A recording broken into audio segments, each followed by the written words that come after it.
Bismillahirrohmanirrohim, sebelum menyimak videonya jangan lupa like dan subscribe supaya channelnya semakin berkembang.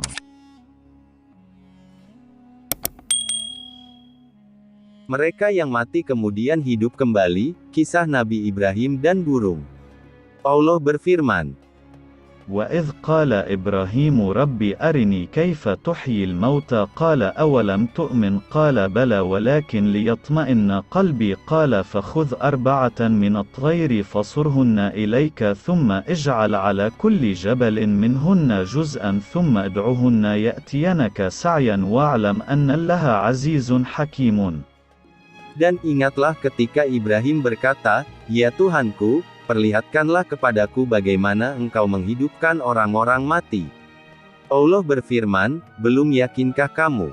Ibrahim menjawab, "Aku telah meyakinkannya, akan tetapi agar hatiku tetap mantap dengan imanku." Allah berfirman, "Kalau demikian ambillah 4 ekor burung, lalu cincanglah semuanya olehmu."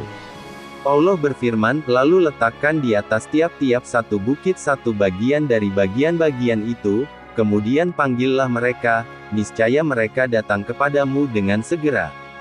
Dan ketahuilah bahwa Allah Maha Perkasa lagi Maha Bijaksana." Quran Surat Al-Baqarah, ayat 260. Dialah Al-Muhyi, yang Maha menghidupkan.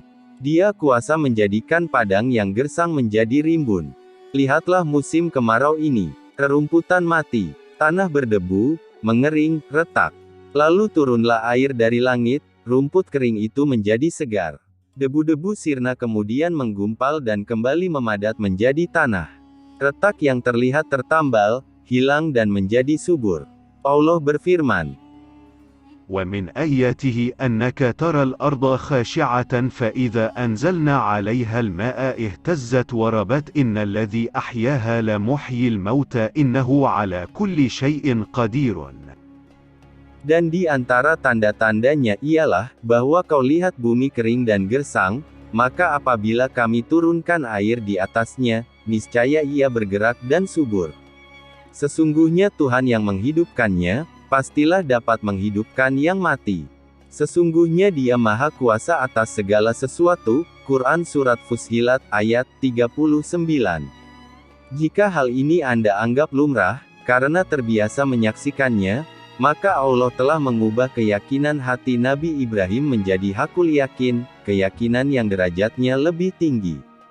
Bukan hanya hati yang meyakini, bukan juga mata yang hanya menyaksikan, tapi hakul yakin adalah tingkat keyakinan seseorang buah dari indera perasanya. Allah menghidupkan 4 ekor burung yang sudah disembelih, dicincang, kemudian diletakkan secara acak di puncak gunung-gunung yang berbeda. Imam Ibnu Katsir meriwayatkan dari Ibnu Abbas bahwasanya setelah Nabi Ibrahim, alaihissalam mencincang tubuh burung-burung, mengacaknya, dan meletakkannya di puncak bukit, beliau memegang kepala mereka di tangannya. Kemudian Allah perintahkan untuk memanggil burung-burung tersebut.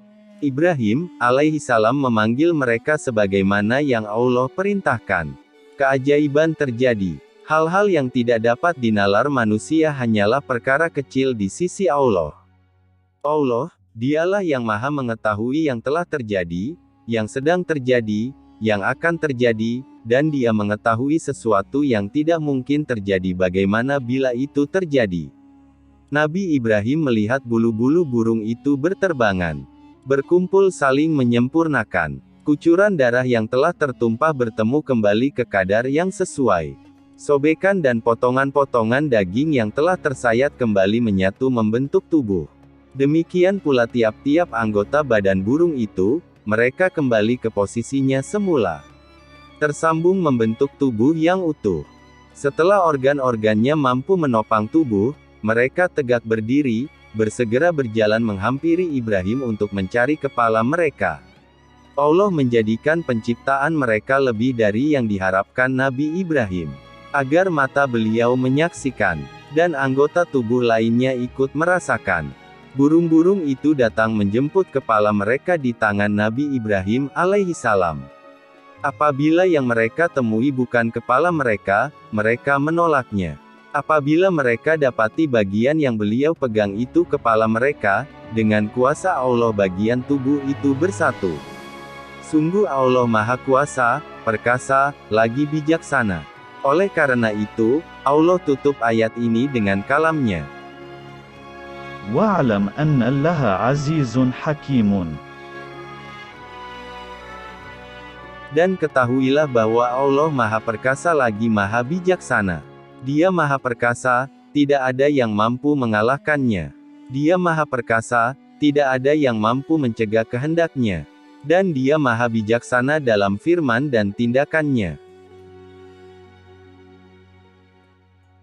Lanjut dengan kisah Nabi Ibrahim, alaihissalam dan bapaknya di hari kiamat.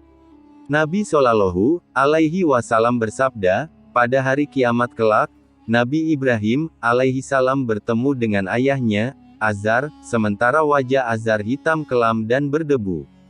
Lantas Nabi Ibrahim, alaihissalam berkata kepadanya, bukankah saya pernah melarangmu agar tidak durhaka kepadaku? Ayahnya menjawab, hari ini aku tidak akan durhaka kepadamu. Lalu Nabi Ibrahim, alaihissalam berkata, ya Rabbi, sungguh, engkau telah berjanji kepadaku agar engkau tidak menghinakan aku pada hari mereka dibangkitkan. Lalu kehinaan apa lagi yang lebih hina daripada keadaan ayahku yang dijauhkan dari rahmatmu?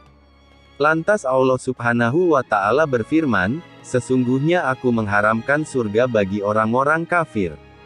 Selanjutnya ditanyakan kepada Nabi Ibrahim, alaihissalam, wahai Ibrahim, apa yang ada di bawah kedua kakimu? Beliau pun melihat di bawahnya, ternyata di situ terdapat sesosok anjing hutan yang berlumur kotoran terlihat sedang tertunduk, lalu kaki-kakinya diikat dan dilemparkan ke dalam neraka. Hadis riwayat Al-Bukhari.